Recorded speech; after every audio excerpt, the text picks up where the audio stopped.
my favorite quotes is slow is smooth, smooth is fast. Yeah.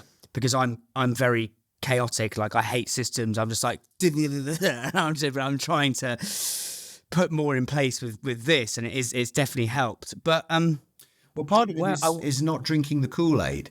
You know, as a business as a business owner, you are constantly asking questions of yourself, of the business, of people, and you ask those questions kind of knowing the answer you want to hear. And when it doesn't come back with the answer you want to hear, that's when you've got to take that stop in the moment and say, okay, is that valid? Is that fair? Do I have to change my point of view or approach what we do in a slightly different way or not?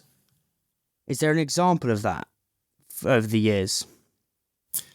I think maybe it's around sometimes decisions to take on or not take on maybe certain relationships or customers, or just because somebody could deliver a reasonable revenue, top line revenue piece doesn't necessarily mean it's the right piece of business to do.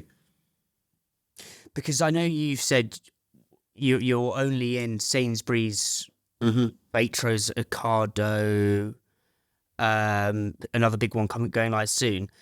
For a business been around since the 1990s, lots of people, and I call it, you get blinded by the listing lights. Like you want, as a food and drink founder, you want those. You see Holland & Barrett, and or you see an Asda, or you see a, not necessarily a Lidl, but you see a store, and you're like, oh my God, everyone's told me that if I get this listing, everything's going to be sweet, everything's going to be resolved. And actually, it's like, it's just fascinating to learn why you've said no to retailers. What was why you've said no to certain retailers? Because I think that will help a lot of listeners who may be willing to just, lay themselves bare on a table without actually thinking, does this deal work for me?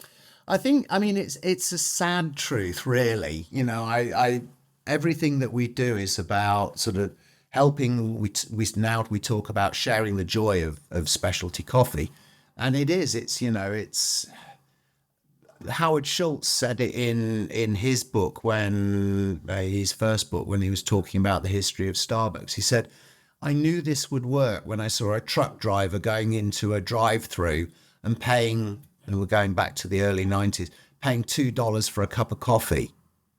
I knew that this would work. And I know from our own experience that, we've been at food events and things, and you've had some of you, don't judge the book by its cover. You've had some people come up that you would think this person isn't going to be interested in, buying a premium coffee.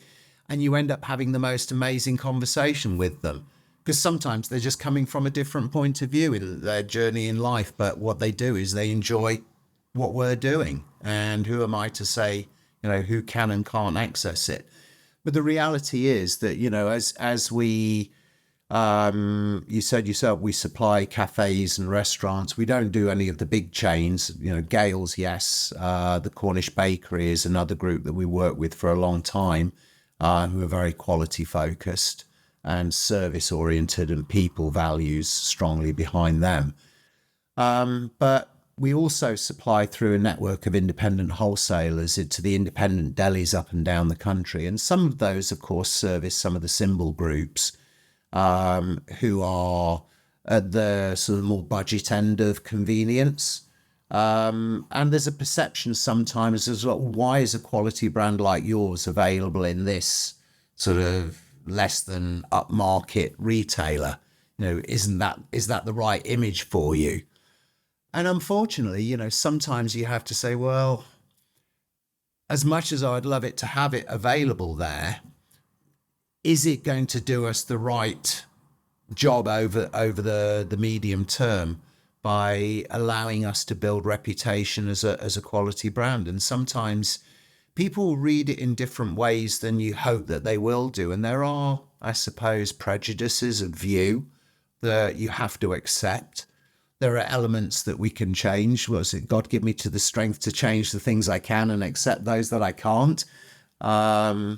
So, yeah, there are areas that sometimes we might say, well, sod it. No, we are going to be available there because, and there's an easy rationale. There's no other retailer in that area that are currently offering what we do.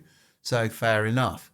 But I think as long as they can respect the brand and make sure that it's fresh on shelf and rotate packs. And we've been fortunate that we don't have a long supply chain, so we tend to supply on a shortish date for grocery, so it forces that turnover. But yeah, there are times when you would like to be more widely available, but people don't read it in the same way. It's this. Yeah, I think it's about knowing the pockets of distribution where it's actually going to work. And I think it's actually Mark taught me this, and it was, you can still get national distribution if you pick the right stores. So, for example, albeit my post on LinkedIn was actually talking about this, how I don't mean this in a disparaging way, but kombucha probably won't sell in Hull. It was a bit of a joke, right? But what I mean in that is if you have got an avant-garde brand, is there's still always going to be hipster avant-garde shops all across the country, and actually accessing that channel is means you can still hit that demographic, but it's the right shopper versus going for, say, a grocery account where you're probably not you're going to slightly miss, I think. And I think it's fascinating. But I think the real lesson here is having that ability to stop, sit back, and actually ask yourself the hard question as a founder: is like, does this actually move the needle, or do we want the star jumps outside the store for our LinkedIn? And it's just fascinating. What's your view on? It's something I haven't talked about actually ever on the podcast, but in terms of plateaus, because from what I understand is, and Mark taught me this, is you have the 0 to 1 stage. 0 to 1 million is like the trough of sorrow, is how to nab a Palo Alto Silicon Valley phrase, is that hard bit.